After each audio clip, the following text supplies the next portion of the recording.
Hi, my name is Christian. I'm one of the founders of Smart Pricer, and this is a video for any sports club, ski resort, attraction, amusement park that wants to know how you can get out of COVID even stronger, how you can use the current changes that are in demand and visitor behavior in order to prepare for the future.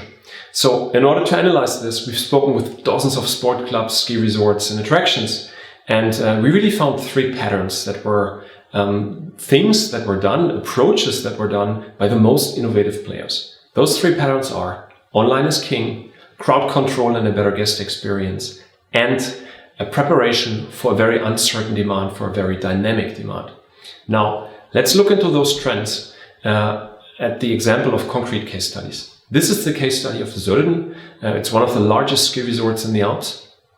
What Sölden has done in the last months is they've introduced a web shop.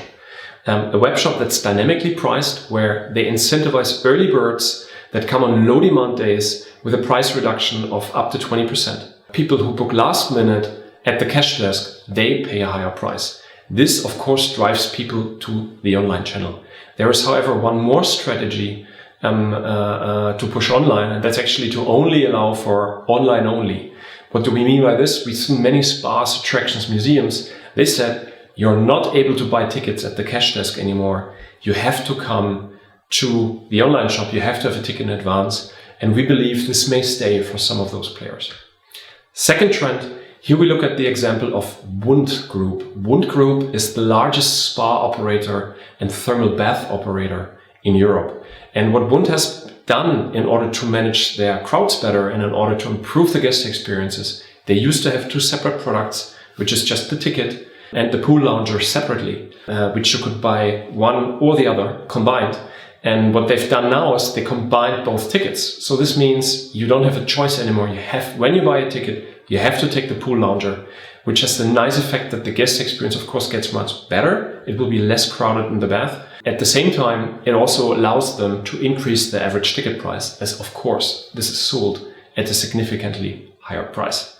The other approach to crowd control that we found is less focused on quality and more, I would say, on getting more people through. And this is Bergbahnen. Bergbahnen is also a thermal bath in Switzerland.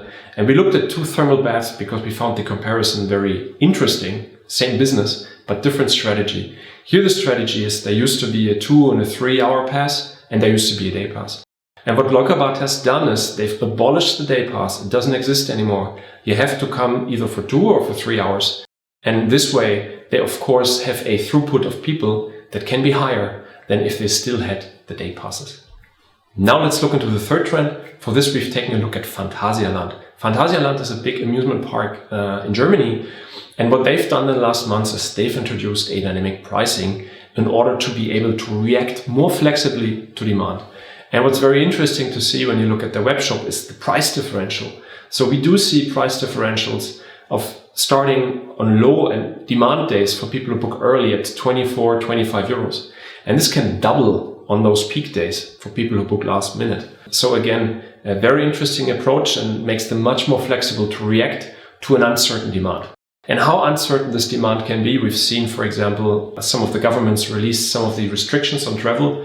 Demand has surged to the first Mediterranean destinations here in Europe, where people are just eager to go there.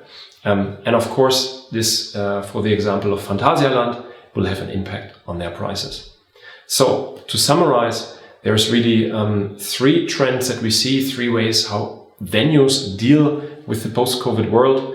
One is online is king. There's going to be a strong push towards the online channels. 2, there's active crowd control. One example we've seen today. And 2 other examples we will look at one of the following videos. And 3, we see there is a need to be prepared for this uncertain demand. For example, through a more flexible pricing.